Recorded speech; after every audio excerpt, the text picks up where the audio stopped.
Rifai ya sama itunya ya, sama staf kantor di LPK itunya ya. Lembaga bukan LPK. Di lembaga itu Rifai nanti ketika acara wisuda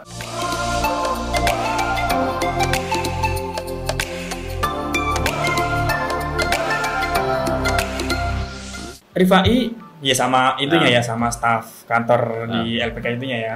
Lembaga bukan LPK. Di lembaga itu Rifai nanti ketika acara wisuda kamu jadi pembicaranya ya. Anjir. Tapi Terus ya lu udah kebayang senang udah deg-degan gitu kan. Tapi nomor ini yang dikasih tahu nilai lu itu. Apanya? Udah dikasih tahu. Iya, dikasih tahu. Dikasih tahu. Nah, terus nanti kebetulan ketika wisuda nanti akan dihadiri oleh wakil wali kota Gimpo-nya. Waktu itu gua ada di Gimpo sih, di kota Gimpo. Gimpo itu deket Seoul. Kayak apa sih kalau di sini? Kayak ibu kota kah? Sebenarnya gini, kalau teman-teman searching ya, sebelum ada Incheon International Airport, bandara terkenalnya Korea gitu kan, bandara internasional pusat, kalau di sini kita kan Soekarno Hatta ya. Sebelum di situ adalah Gimpo, di kota Gimpo itu. Nah, Gimpo International Airport, kemudian setelah dibangun Incheon, akhirnya semua penerbangan, pusat penerbangan Korea itu adanya di Incheon. Nah, bukan berarti Gimpo ini terhenti ya, bukan, tapi tetap melayani penerbangan, tapi untuk domestik dan luar negeri yang masih terbatas jadinya. Tapi memang di kota Gimpo itu ya kota kelahiran, bukan kota kelahiran, maksudnya kota kedua gua, second city gitu loh. Nah, gue dikasih tahu wakil lah, ada perwakilan ya. Nanti Rifai tolong pembicaranya yang bagus ya, katanya gitu. Yang bagus ya. Gue tanya, pakai full bahasa Korea, Bu? Iya, pakai full bahasa Korea. Karena nanti Rifai disaksikan langsung sama wakil wali kota Gimpo. Sedangkan yang tahun-tahun sebelumnya nggak ada dia. Ya, tahun-tahun sebelumnya itu paling cuma staff gitu loh. Staff ini. Epic banget kan? Ya gue kebetulan nilai lu bagus dan dihadiri lagi. Gitu loh. Jadi terus kan sampai ke ini ya, tentu ada skripnya ya. Gue bikin karena memang pengennya dari situ pengalaman apa yang gue dapatkan selama belajar di situ gitu loh. Akhirnya gue bikin kan pakai tulisan gue, terus diserahkan ke guru gue di situ, terus guru gue kayak revisi gitu sih, bantu ini harusnya kayak gini, ini baiknya begini. Terus ketika ada satu kalimat ini maksudnya apa gitu kan, maksudnya saya pengen ngajak orang-orang Indonesia supaya ini harusnya Indonesia gini gitu. Jadi di situ gue ngapalin gitu kan, sudah fix nih ini yang akan dibicarakan gitu kan. Nah, gue ngapalin ya antara nervous sama gimana gitu kan, secara wakil wali kotanya gitu loh di depan gua gitu kan. Gua akhirnya maju terus berdiri di mimbar. Kayak gimana? Tempat kayak ballroom hotel gitu bukan? Enggak segede itu, cuman ini resmi. aula gitu. Aula. Pas itu di depan gua wakil. Jadi gini, di depan gua itu yang pas di depan guanya itu kepala LPK, kepala lembaganya, yang maksudnya yang menghandle seluruh gerakan lembaga itu, dan di sebelahnya itu wakil wali kota. Dan dua-duanya ketika gua menyampaikan speech itu HP-nya aktif on semua itu. Oh gini. Videoin lu gitu. Iya. Videonya masih ada kali ya sama dia? Bisa jadi. terus. Ya di situ gua ngerasa, wah alhamdulillah nih. Maksudnya tujuan gua apa, tapi Allah ngasih kesempatan lebih dari apa yang gua inginkan. Anjir. Gitu. Nah, di situ banyak nih orang yang Mas Rifai mah kayaknya mau bangun LPK nanti di rumah. Wah, kayaknya mau udah jadi guru nih. Gua nggak terpikirnya sampai situ, cuy. Waktu itu belum ya? Belum. Tapi di situ kalau keinginan untuk menyampaikan ilmu sih gua ada gitu. Iya, berbagi sharing-sharingnya pasti adalah senang ya juga kalau misalnya kita bagi ilmu ya. Akhirnya tahun 2017 gua pulang dan gua alhamdulillah juga gua nggak ngelamar, gua diminta. Pertama banget sih sama tempat di mana saya belajar dulu. Gua dulu belajar di Bekasi kan. Nah, pimpinan LPK di Bekasi itu hubungin gua. Mas Rifai bisa bantu saya ngajar di sini nggak? Loh, dalam hati gue nggak pernah ngelamar tapi gue ditawarin. Wah, Wih. istimewa banget nih. Pertama cuy. Terus Akhirnya gue memberanikan diri dengan kapasitas gue yang oke, gue setidaknya tahu nih beberapa ilmu bahasa Korea nih, dan gue memanfaatkan apa ya, ilmu yang pernah gue dapat, bagaimana cara menyampaikan, bagaimana cara presentasi waktu SMA kan. Iya. Akhirnya gue menggabungkan kedua itu, dan alhamdulillah saat itu waktu masih tahun 2017 ya, respon gue sih nganggapnya temen ya, bukan murid ya, tapi mereka nganggap gue gurunya gitu loh. Respon murid-murid gue itu, teman-teman gue itu ya mereka alhamdulillah seneng gitu loh. Beda gitu penyampaiannya Sam Rifai dulu kan. Kalau guru kan dipanggilnya Sam gitu kan. Sam ya bahasa Koreanya. Sam. Sebenarnya singkatan itu. Kalau bahasa Koreanya guru itu Son Seng Nim. Dari kata Son Seng Nim diambil masing-masing dari situ. Jadi Sam singkatannya. Son Son Seng Nim. Seng Nim. Nim. Jadi singkatnya Sam. Nah, kalau di Korea kan namanya dulu baru Sam. Misalkan namanya Rifai berarti Rifai Sam. Kalau kita di sini biasanya dibalik. Karena kan kita kan bukan guru Pak, tapi Pak Guru. Gitu. Jadi gitu. Sam Rifai gitu kan. Nah, murid-murid gue itu kayak wah, seru Sam.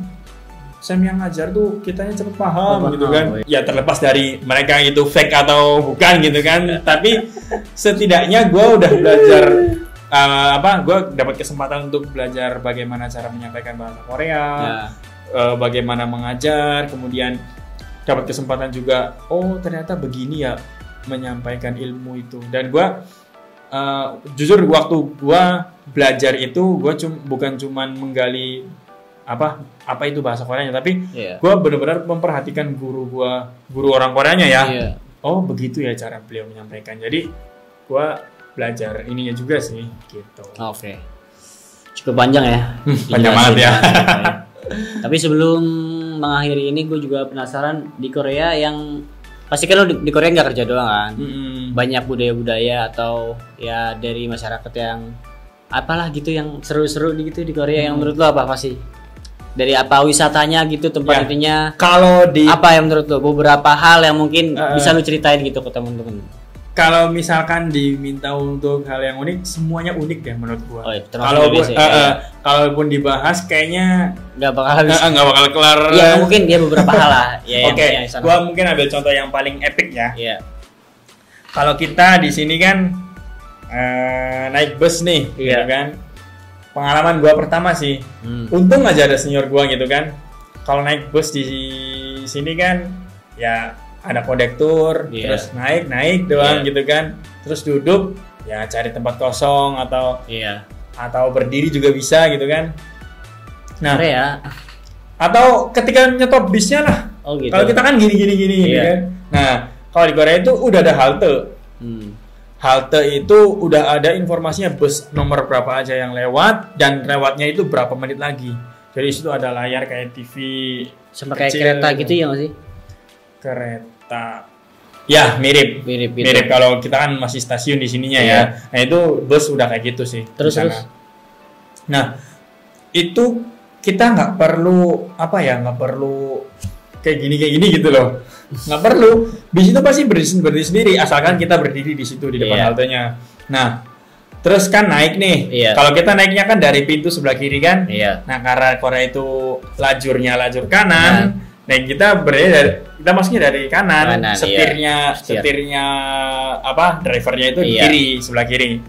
Nah ada dua sistem di sana, tunai sama kartu, pakai kartu. Kalau kita mungkin di sini nyebutnya kartu e-tol gitu kan. Nah di sana disebutnya kartu lalu lintas atau Kyotong Kade. Kayak ini nggak sih kayak Dana OVO gitu, bukan? Beda lagi. Beda. Kalau di sana Dana OVO itu kayaknya belum ada deh. Belum ada juga ya. Kalau sekarang mungkin nggak tahu ya, gue nggak tahu karena gue udah 3 tahun udah nggak di sana lagi. Mungkin udah ada kali. Nah terus di situ apa ya? Ya gue kan nggak tahu nih, nggak punya kartu. Akhirnya gue masukin uang. Maksudnya ngasihin uang, gue ngasihin ke supirnya. Kayak di Indonesia ya. Dan supirnya itu mungkin ya maklum ya, gue orang baru gitu kan. Dia nunjukin ini kayak kotak amal gitu. Gue pikir ada kotak bening gitu kan. Ada kotak bening gitu kan. Ya gue pikir itu kayak kotak amal gitu loh. Lu masukin situ? Enggak. Jadi gue nggak berani masukin ke situ karena gue kira itu kotak amal. Gue kasihin ke supirnya gitu kan. Nah akhirnya supirnya nunjukin masukin ke situ. Terus kata senior gue di belakang, masukin uangnya di kotak itu. Masukin gitu kan. Terus duduk. Nah gue duduknya di depan. Gue nggak tahu kalau itu ada kursi prioritas kan. Nah di Korea itu kursi prioritas meskipun orangnya penuh itu dikosongin. Wih, di kereta juga gitu, sangat disiplin. Jadi jujur ya, gue waktu di sana itu apa ya? Salut ya sama orang sana ya. Jadi ini kereta tuh penuh loh, penuh banget. Tapi kosong si kursi prioritas. Lu bener ngalamin sendiri ya di sana ya? Tapi gue juga baca situasi dong. Oke, gue jangan duduk di situ karena orang Korea pun nggak ada yang duduk di situ. Dan memang sangat tertib sekali tuh. Gue maksudnya dicawil sih sama senior. Untungnya senior gue yang ngasih tahu gitu kan. Jangan duduk di situ. Itu tempatnya orang tua. Gitu. Oh, oke. Akhirnya gue pindah ke belakang. Nah, ketika mau turun nih, biasanya kan kita kan kiri pir gitu kan, atau kiri bang gitu kan. Nah di sana itu ada tombol di setiap pojok gitu loh. Jadi ketika kita mau turun kita nggak perlu teriak-teriak atau nggak perlu. Tapi turunnya di ini juga, di terminal juga sama. Di halte pasti juga, pasti di halte. Nggak mungkin ini. Kecuali bis desa ya. Di sana nyebutnya bis desa bukan angkot gitu kan. Tapi namanya bis desa ya bis, cuman kecil gitu loh. Kalau kita di sini mungkin ukuran elep mungkin ya. Gitu. Jadi bis desa itu bisa naik di mana, naik harus di halte, tapi turun bisa di mana aja. Maksudnya di tempat yang dia lewatin gitu loh. Nah kalau ya pengalaman yang gue ceritain itu bis antar kota sih. Gitu. Nah di situ gue pengen teriak, gitu kan teriak. Kalau orang Korea kan paman kan ajosi ya, manggil paman gitu kan. Kalau di sini kita pak gitu loh. Di sana ajosi. Nah gue mau teriak tuh, terus itu lagi sama senior gue. Mau ngapain? Baru pertama kali itu mau nyuruh berhenti. Itu pencet itu aja gitu kan. Nah ya gue gitu. Ya apa ya, antara malu tapi ya orang pertama gitu kan. Orang nggak tahu itu ya pasti semua orang ngalamin kayak gitulah. Terus kalau dari makanan gitu gimana? Oh ya kita kan juga muslim ya, di sana menurut lu gimana dari makanan di sana? Nah terfasilitasi nggak makanan yang buat kita orang muslim gitu? Ini menurut perspektif gue ya. Iya. Sebenarnya kita itu, maksudnya Islam itu survive ya. Dulu sana pasti. Islam itu kan agama yang sempurna ya. Iya. Saking sempurnanya itu nggak apa istilahnya, menurut gua sih nggak terlalu saklek, tergantung kita niatnya gimana. Iya. Misalkan nih kita niatnya makan untuk biar nggak lapar gitu kan, apapun kita makan, nah itu udah salah gitu kan. Tapi kalau misalnya kita niatnya kita makan supaya kita bisa bertahan hidup dan tetap bisa mencari rezeki dari Allah gitu kan, ya memang susah gitu loh. Ya? Kalau misalnya karena memang mayoritas di sana ya bukan ya andai kata nih, karena mereka nggak ngerti juga ya. Betul. Andai kata nih misalkan kita mau menghindari babi misalkan. Iya. Gimana cara kita menghindari babi? Kita kan nggak tahu masaknya gimana. Mungkin kan pakai panci yang bekas masak babi, atau pakai minyak, maksudnya masakannya bumbunya tuh dicampur minyak babi gitu loh. Yang penting gini aja, yang penting kita itu tahu bahwa itu bukan daging babi yang asli, udah gitu aja. Maksudnya kita bisa tanya restoran itu gitu ya. Nah ini kaitannya dengan bahasa lagi nih. Iya. Kita bisa tanya dengan orang yang masaknya gitu loh. Iya. Atau koki di situnya, di restoran itunya. Kita tanya, kalau dalam bahasa Korea ya, kita tanya, opa. Bukan opa. Opa mah ke kakak, dari cewek ke cowok gitu kan. Terus. Nah gue manggilnya Ajuma gitu kan. Ajuma. Yogiso kok 돼지고기 들어가요? Maksudnya di situ ada babinya enggak, ada daging babinya enggak gitu.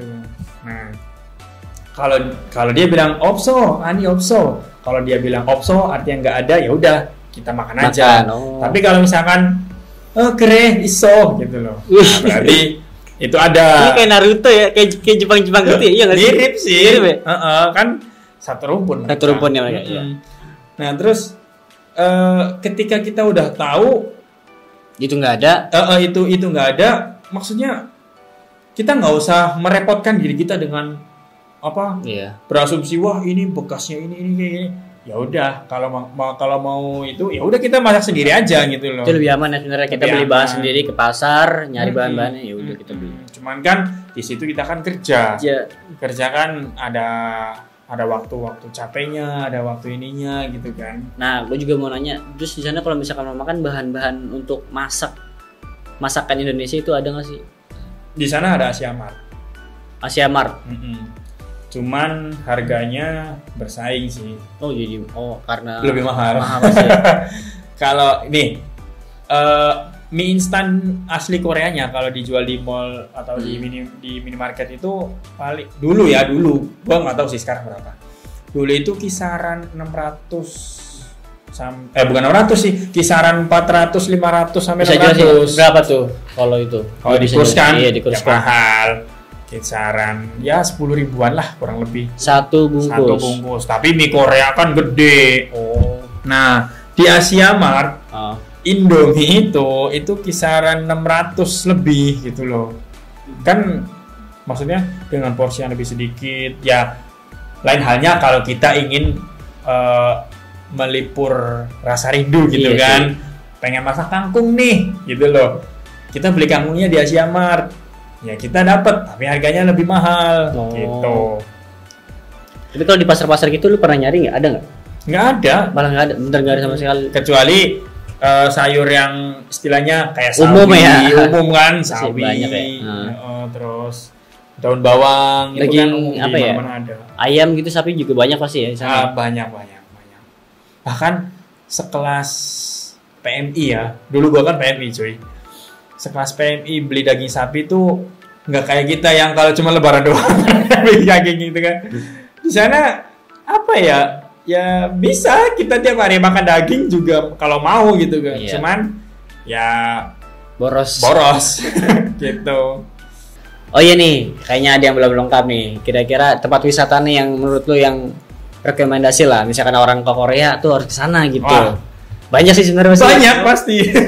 Nggak bisa ya minimal 3 tempat. Oke, 3 tempat ya. Iya. Kalau gue tanya dulu nih, biasanya orang Indonesia nyari apa kalau misalkan mau ayo kita tur atau jalan-jalan? Yang pertama pemandangan, ya kan? Otomatis ke gunung atau ke laut. Itu apa di sana ada? Ada. Namanya apa? Kalau ke gunung cari Namsan. Di situ ada Namsan Tower. Kalau sekarang kata guru gua ganti namanya Enseoul Tower. Nah di Namsan Tower itu kita bisa melihat satu kota Seoul itu bagaimana, apalagi pemandangan. Berarti tinggi banget dong. Ya tinggi. Gimana ya? Gunung di Korea itu dibilang tinggi banget sih. Cara mendakinya gimana? Mendaki bener kayak pakai carrier gitu enggak? Ada fasilitas naik mobil gitu? Apa naik lift? Ada. Apa? Gua dulu nggak tahu sih, nggak tahu kalau ada ini kereta gantung gitu kan. Oh iya, kereta gantung ya. Gua naik ke atas tuh jalan kaki cuy. Berangkat habis duhur sendirian. Ya bocahnya ya gabut banget.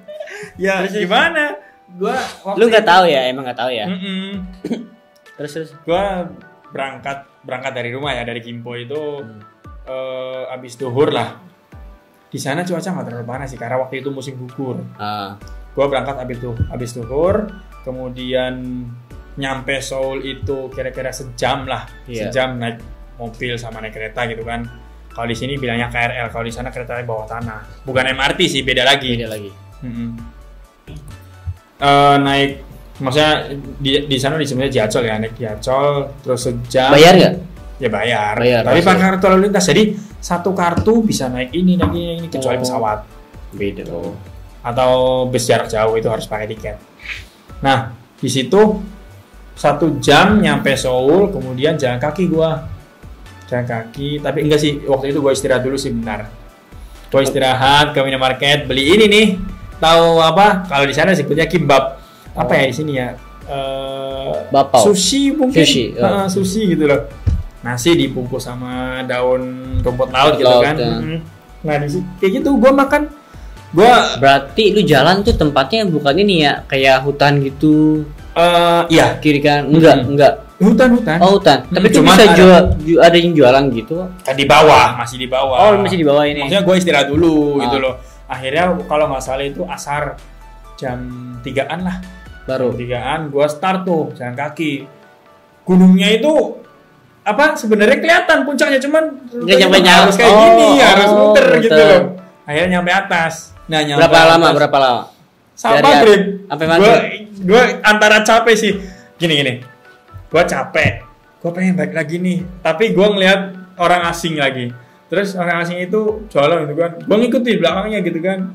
Karena kalau jalan sendiri kerasa banget capeknya gitu loh. Gue jalan gitu kan. Nyampe atas, gila. Gue nggak niat untuk nyari sunset. Pas banget nyampe atas gue sunset cuy. Kayak terbayar ya capek lu. Terbayarkan banget. Keren. Terus nyampe atas kan. Gue udah belajar sih, maksudnya kata guru gue waktu itu kalau ke Namsan Tower lihatlah pemandangan malamnya gitu. Akhirnya gue nungguin tuh muter-muter di atas nyari apa gitu kan, barangkali ada yang jual. Bukan, maksudnya di situ kan ada gembok cinta gitu kan. Ya gue nggak mau beli sih. Oh, ada di itu ya. Ada yang jual juga gembok. Kalau bawa sendiri boleh? Boleh. Oh, boleh. Cuma nanti dipasang situnya. Nah itu benar-benar banyak banget itu. Katanya 8.800 apa 8.000 ton total gembok yang ada di situ.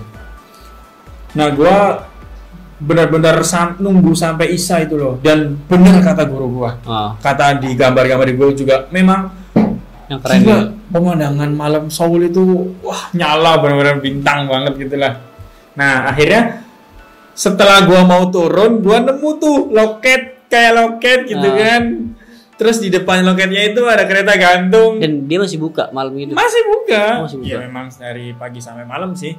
Nah, gue cek nih berapa sih harga tiketnya. Mahal sih untuk gimana ya? Kalau dihitung kurs mahal gitu loh untuk satu kali trip. Jadi kalau misalkan satu kali itu bayarnya 7.000 won. Kalau misalkan bolak-balik jadi dari naik sampai turun balik lagi itu bayarnya 12.000. Jadi dapat kortingan 1.000 untuk satu kali. 2.000 kali. 1.000 lah. 1.000. Kan 7.000 kan. Nah kalau misalnya bolak-balik kan kepotong 1.000 untuk setiap tripnya gitu loh. Oh iya terpotong. Setiap trip. Iya. Itu kan 7 apa istilahnya berapa sih 7.000 tuh juga penasaran lah gue. Pada 100 ribuan. 100 ribuan. Mahal kan? Untuk itu naik doang gitu loh, naik dari atas sampai ke bawah gitu kan. Gue tuh beli nggak ya? Kalau nggak beli malam. Capek juga. Capek, tapi nyoba gitu loh. Anjir, puas banget cuy, bener-bener. Ngelihat sampai tuh dari atas ini loh Seoul tuh gitu loh. Sekeliling itu kan kereta gantung kan kelihatan semua transparan kan. Kereta gantungnya tuh nggak begini, dia muterin gunung gitu. Enggak, maksudnya sekeliling semuanya itu transparan gitu loh si kereta gantung itu. Jadi turun dari atas sampai bawah gitu loh. Cuman kan ternyata bisa bolak-balik di sini. Berarti naik juga bisa gitu loh. Anjir, gua nggak tahu gitu kan.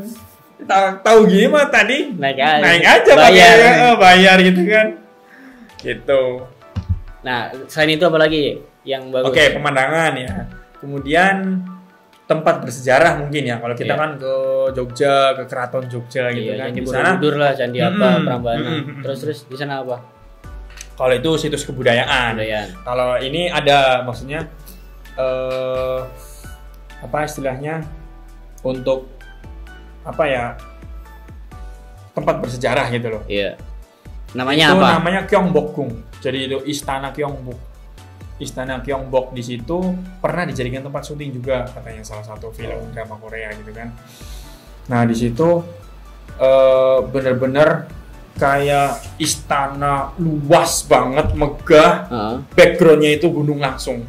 Wih. Dan di situ kerennya Korea itu kata guru gua nih, sampai kapanpun nggak akan ada pembangunan di sekitar situ. Keren kan? Wih. Jadi benar-benar mempertahankan kealamiannya gitu loh. Iya. Sampai gue pernah nih buka buku bahasa Korea nih, di depan Namsan Tower itu dulu ada 2 menara. 2 menara itu dianggap mengganggu pemandangan dari pusat kota Seoul. Oh. Akhirnya pemerintah membayar 2 gedung itu untuk apa? Dihancurkan. Wih.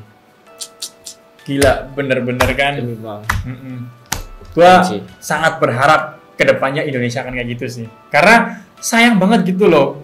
Gue yakin banyak pemandangan Indonesia yang memang itu layak untuk dipertahankan menurut gua. Pastilah. Gitu.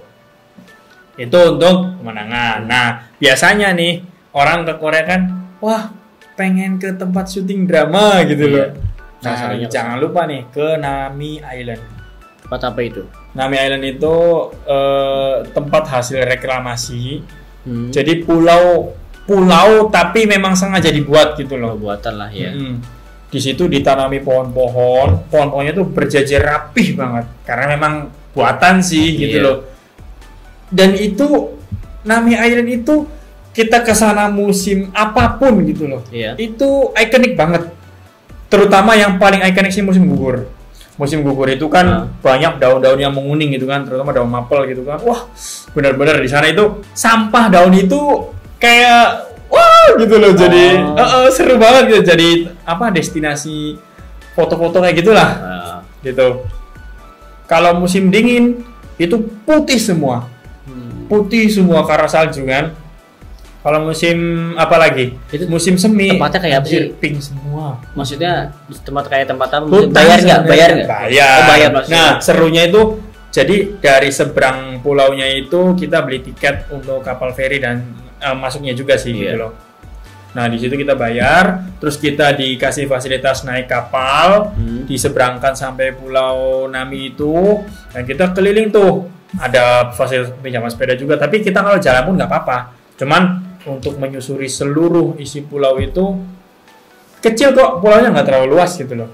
Maksudnya lumayan capek gitu loh kalau jalan, tapi itu seru sih. Seru. Gitu loh. Itu cuman 3 loh ya, masih banyak yang lainnya yang sebenarnya rekomendasi juga sih, cuma nggak udah kebanyakan lah kontennya udah penuh banget. Karena gua hampir setiap Sabtu loh. Jadi gue itu Senin, Selasa, Rabu, Kamis, Jumat kerja, hari Sabtu gue jalan-jalan, hari Minggu gue belajar. Wih. Gitu. Jadi nggak pernah, bukan berarti gue ini menghilangkan waktu istirahat ya, bukan. Tapi gue lebih memilih untuk mencari waktu yang lebih efektif gitu. Bagaimana memanfaatkan waktu seefektif Ya, mungkin. hiburan di inilah di akhir pekan ya nggak sih? Betul. Udah capek kerja ya, lu harus refreshing lah. Gitu. Nah mungkin yang terakhir nih buat teman-teman juga penasaran dia sebagai tutor di mana gitu, jangan juga mau langsung belajar ya, siapa tahu juga ya minat lah orang gitu ya, kemana gitu. Gue sekarang kerja di sebuah perusahaan yang bergerak di bidang pendidikan online, nama perusahaannya PT Cyber Core.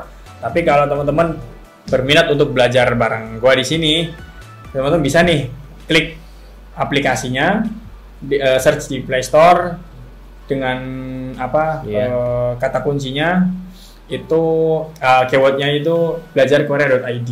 Nah di situ nanti akan ada fasilitas live streaming, nanti gua akan tampil di situ.